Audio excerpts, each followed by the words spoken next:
की संतान, दाऊद की संतान, यीशु मसीह की वंशावली। आज परमेश्वर किनका ध्यान रखता है?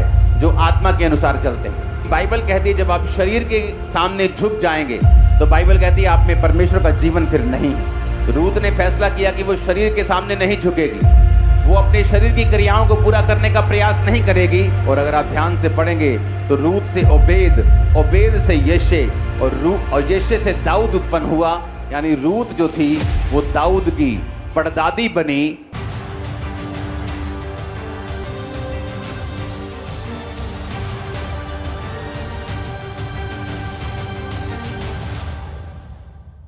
जब मैं परमेश्वर में पहली बार गया, पहले दिन चर्च, तो मुझे एक नीले रंग की बाइबल, छोटा नया नियम दिया गया था और मुझे ये कहा गया कि मत्ती की 1 बाब से जब तुम पढ़ोगे तो 18 आयत से पढ़ना, 1 से 17 आयत पढ़ने की जरूरत नहीं है, क्योंकि 1 से 17 आयत में सिर्फ वंशावलियां लिखी हैं कि किससे कौन पैदा हुआ, किससे क्या पैदा हुआ। लेकिन जब मैं मसीह में बड़ा हुआ, जब मेरी मसीह में उम्र बीतती गई, तो मुझे ये मालूम हुआ कि बाइबल में एक भी शब्द, एक भी कोमा अगर बाइबल में लगा है उसका बहुत बड़ा महत्व है। हालेलुया। वो अपने वंश को पवित्र आत्मा से भरता है। लेकिन कौन सा वंश? जब मेरे को बाइबल दी गई तो बोला 1 से 17 आयत मत पढ़ना, लेकिन जब मैंने पढ़ा तो सारे भेद ही उसमें, खजाने उसमें छुपे हुए। अब्राहम की संतान, दाऊद की संतान, यीशु मसीह की वंशावली। मत्ती 1 उसकी 1 आयत। 2 आयत में लिखा अब्राहम से इसहाक उत्पन्न हुआ, इसहाक से याकूब उत्पन्न हुआ, याकूब से यहूदा और उसके भाई उत्पन्न हुए। अब्राहम से लेकर दाऊद तक 14 पीढ़ी हुई। दाऊद से लेकर जब बेबुलीन ने उनको बंदी बना लिया 14 पीढ़ी हुई। बंदी बनाने के बाद मसीह के जन्म तक 14 पीढ़ी हुई। इसलिए मैं कहता हूं वो पीढ़ियों को कंट्रोल करता है, वो पॉपुलेशन को भी कंट्रोल करता है, वो छोटी से छोटी चीज का भी ध्यान रखता है। वो आपका ध्यान क्यों नहीं रखता होगा? अब्राहम से लेकर दाऊद तक 14 पीढ़ी। 17 आयत पढ़ो। इस प्रकार अब्राहम से दाऊद तक 14 पीढ़ी, दाऊद से बेबुलीन को बंदी होकर पहुंचाए जाने तक 14 पीढ़ी, बंदी होकर बेबुलीन को पहुंचाए जाने के समय तक, मसीह तक 14 पीढ़ी। एक एक सेकंड खुदावंद के कंट्रोल में है। आपकी लाइफ, आपका फाइनेंस, आपकी फैमिली, आपके बच्चे, आपकी हर एक चीज परमेश्वर के हाथों में है। अगर आप परमेश्वर में सही रीति के साथ चलते हैं, आप सेम नहीं होंगे। वो आपका ध्यान रखेगा, वो आपको बचा के रखेगा, उचित समय पर आपको बढ़ाएगा भी, गवाहियों के साथ लेके भी आएगा। आमीन। ऊंचा ये आशीष आपकी है। अब यहां पे लिखा अब्राहम से इसहाक और इसहाक से याकूब उत्पन्न हुआ। अब्राहम से इस्माइल क्यों नहीं लिखा? इसहाक से एसाव क्यों नहीं लिखा? क्योंकि इसहाक के 2 बच्चे हुए थे, एसाव और याकूब।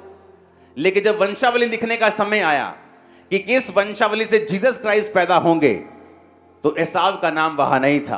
क्योंकि बाइबल कहती है जब उसका भाई दाल पका रहा था, रोटी पका रहा था, तो एसाव उसके पास आके बोला, हे भाई, ये रोटी और ये दाल मुझे दे दे, मैं भूख से मर रहा हूं। याकूब ने कहा अगर तू पहलोठे होने का अधिकार मुझे बेच दे, क्योंकि वो था तो जुड़वा लेकिन पहले पैदा हुआ था, तो टेक्निकली बड़ा भाई था। तो उसने कहा कि अगर तू अपने बड़े होने का पद मुझे बेच दे तो मैं ये रोटी और दाल तुझे दे दूंगा। उसने कहा इसमें कौन सी बड़ी बात है, बड़े होके भी मैं क्या कर लूंगा, मैं धनुष चलाने वाला बड़ा ही तेज मर्दाना इंसान हूं, मुझे कुछ जरूरत नहीं, ताकतवर इंसान हूं, ले पहलोठे होने का पद तेरा, ये मेरे को दाल और तू रोटी दे। और बाइबल कहती है वो खाकर अपने पहलोठे होने के पद को तुच्छ समझकर चला गया। और जब वंशावली लिखने का समय आया तो परमेश्वर ने याकूब से उत्पन्न होने का फैसला किया। बाइबल कहती है याकूब से यहूदा, यहूदा के वंश से जीसस क्राइस्ट पैदा हुए।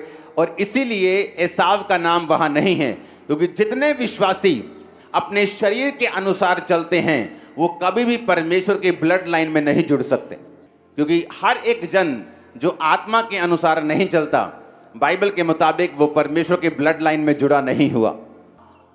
इसहाक का बेटा बड़ा एसाव शरीर के अनुसार चला, परमेश्वर ने अपने ब्लड लाइन से बाहर किया। आज चर्च में लोग बैठे हैं, है तो जीसस क्राइस्ट के संतान, उनका दादाजी बिशप हैं, उनका पापा चाचा पास्टर हैं, खुद 20 साल से क्रिश्चियन हैं, लेकिन अगर शरीर के अनुसार चल रहे हैं तो मेरा यकीन रखना परमेश्वर आपको अपने वंश में नहीं गिनता।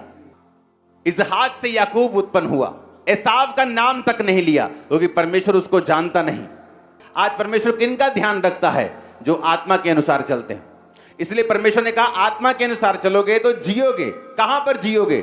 अपने फाइनेंस में, अपनी लाइफ में, अपनी फैमिली में, अपनी आत्मिक जिंदगी में, अपने घराने में, अपनी मैरिड लाइफ में, अपनी सेवकाई में, तुम सब जगह जियोगे, तुम मरोगे नहीं। अगर आप उसकी वंशावली में रहना चाहते हैं, उसकी ग्रेस के नीचे रहना चाहते हैं, आपको यह मालूम होना चाहिए कि जो शरीर के सामने झुक जाएंगे, अपने आप को झुका देंगे, वो परमेश्वर की वंशावली के नहीं है। इसलिए आप परमेश्वर के कई लोगों को देखते हो कि खुदा से प्रार्थना करते हैं लेकिन उनको मिल नहीं रहा। वो चाहते कुछ है, होता कुछ है। क्योंकि बाइबल कहती है जब आप शरीर के सामने झुक जाएंगे, अपनी आत्मा से शरीर के अंगों को नहीं मारेंगे, अपनी आत्मा से शरीर की क्रियाओं को नहीं मारेंगे, तो बाइबल कहती है आप में परमेश्वर का जीवन फिर नहीं है। सलमोन और राहब से बोअज उत्पन्न हुआ। कौन था बोअज? एक धर्मी इंसान, एक पवित्र इंसान। बोअज और रूत से ओबेद उत्पन्न हुआ। कौन थी रूत? एक ऐसी औरत जो अन्य जाति थी, परमेश्वर को नहीं जानती थी, जिसका क्रिश्चियन एक यहूदी लड़के के साथ मैरिज हो गई, लेकिन वो परमेश्वर में सही नहीं था और बाइबल कहती है वो मर गया। उसका बाप भी मर गया, उसका भाई भी मर गया। अब नियोमी जो उसकी सास अकेली रह गई, उसने कहा बेटा वापिस चली जा, तेरी जेठानी वापिस चली गई। रूत ये बात जानती थी, वापिस चली जाऊंगी, पति भी मिल जाएगा, आशीष भी मिल जाएगी, सुख भी मिल जाएंगे, पैसा भी मिल जाएगा। लेकिन उस देश में परमेश्वर यहोवा की आराधना करने वाले लोग नहीं थे। तो क्या किया रूत ने? रूत ने फैसला किया कि वो शरीर के सामने नहीं झुकेगी, वो अपने शरीर की क्रियाओं को पूरा करने का प्रयास नहीं करेगी, बल्कि दुख उठाते हुए भी वो परमेश्वर की महिमा करेगी, दुख उठाते हुए भी परमेश्वर में ही रहेगी। और बाइबल कहती है रूत ने अपनी बूढ़ी सास के साथ रहने का फैसला किया, क्योंकि उसकी सास के साथ रहने से परमेश्वर यहोवा की आराधना करना उसे नसीब होता। तो क्या हुआ?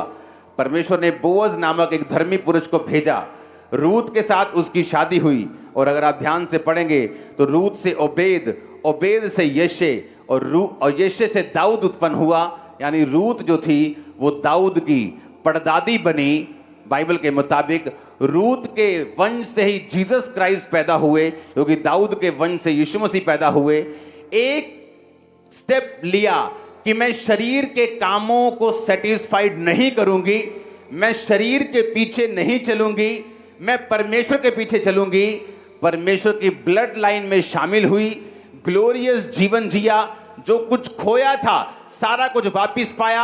आज मैं आपके लिए भविष्यवाणी करता हूं, यीशु मसीह के नाम में जितने लोग आज फैसला करेंगे शरीर के अनुसार नहीं चलने का, मैं आपकी लाइफ पर प्रोफेसी करता हूं, इन 6 महीनों में, 6 मंथ के अंदर आप सारी चीजों जो शैतान ने छीनी वापिस आता हुआ देखेंगे। 7 बार हालेलुया चाहिए मेरे को।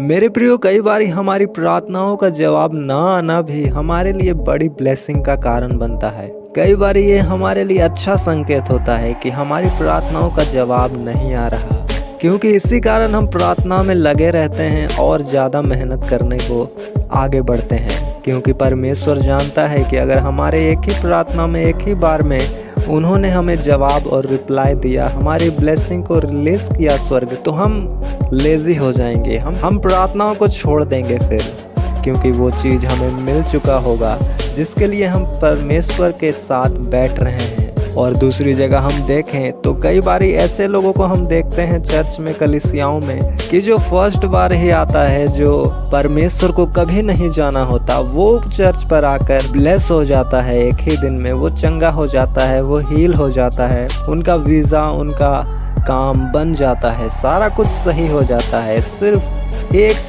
विजिट में। तो हम जब उनको देखते हैं तो हम बड़ा निराश हो जाते हैं कि भाई ये कैसे हो गया, हम तो इतने सालों से चर्च पर जा रहे हैं, इतने साल से हम प्रार्थना में लगे हैं, फिर भी हमारा जवाब खुदा नहीं देता।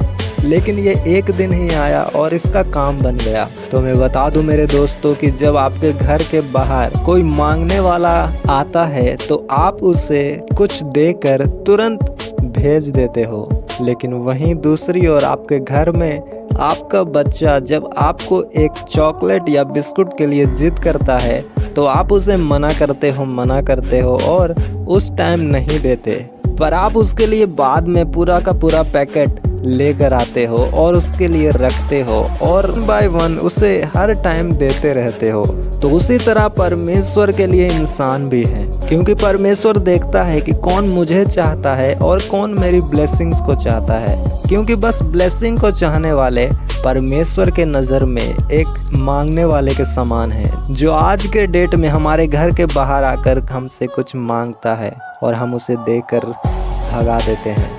उसी प्रकार परमेश्वर से जो बस मांगता है, कई बार उसे परमेश्वर एक ही बार देके भगा देते हैं और आप उसे नोटिस करोगे कि वो फिर चर्च पर फिर नज़र नहीं आते। उनको ब्लेसिंग मिल गया, उनका काम बन गया, तो फिर वो चर्च में नज़र आपको नहीं आने वाले। लेकिन जिनको ब्लेसिंग्स नहीं मिलता वो आपको हर बार चर्च में दिखेंगे, और जब उनको फिर बाद में परमेश्वर ब्लेसिंग दे भी देंगे तब भी वो परमेश्वर के भवन में आना नहीं छोड़ेंगे, क्योंकि उनको फिर परमेश्वर के भवन में आने का आदत पड़ जाएगा, लत लग जाएगा। उनको फिर परमेश्वर की हजूरी के अलावा और कुछ पसंद नहीं आएगा। और परमेश्वर ऐसा ही बनाने के लिए लोगों को कभी कभी प्रेयर का जवाब लेट से देते हैं, क्योंकि वचन कहता है वो जिनको पुत्र बनाता है उनको ताड़ना भी देता है। अगर तुम्हें ताड़ना नहीं दिया गया, तुम्हें दुख नहीं दिया गया, तुम्हारी प्रार्थनाओं में देरी नहीं किया गया, इसका मतलब बाइबल ये कहता है कि तुम ये समझो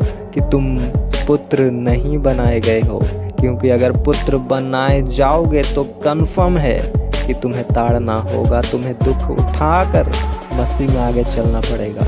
जिस तरह हमारे स्पिरिचुअल फादर अपोस्टल अंकुर नरूला जी ने यहाँ आपको स्टोरी बताया रूथ के बारे में कि उसने कितना दुख उठाया, और जिनका नाम यहाँ वंशावलियों में लिखा है उनका बैकग्राउंड आप जब पढ़ोगे तो उन्होंने बड़ा दुख उठाकर भी मसीह को अपनाया और ग्रहण किया, और उसमें बने रहे, परीक्षाओं में डगमगाए नहीं, दुख के समय में इधर उधर भाग नहीं गए, और उन्हीं को परमेश्वर ने अपने वंशावलियों में जोड़ा। वंशावली का मतलब है कि परमेश्वर के परिवार में हमारा नाम जुड़ना, और जिन्होंने दुख और कष्ट उठाया वही है जो परमेश्वर के परिवार में जुड़े।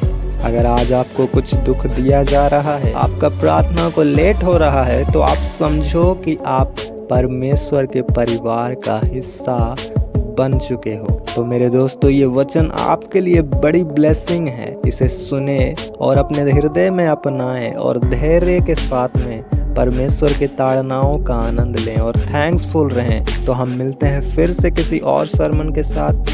तब तक के लिए आप सभी को जय मसीह की।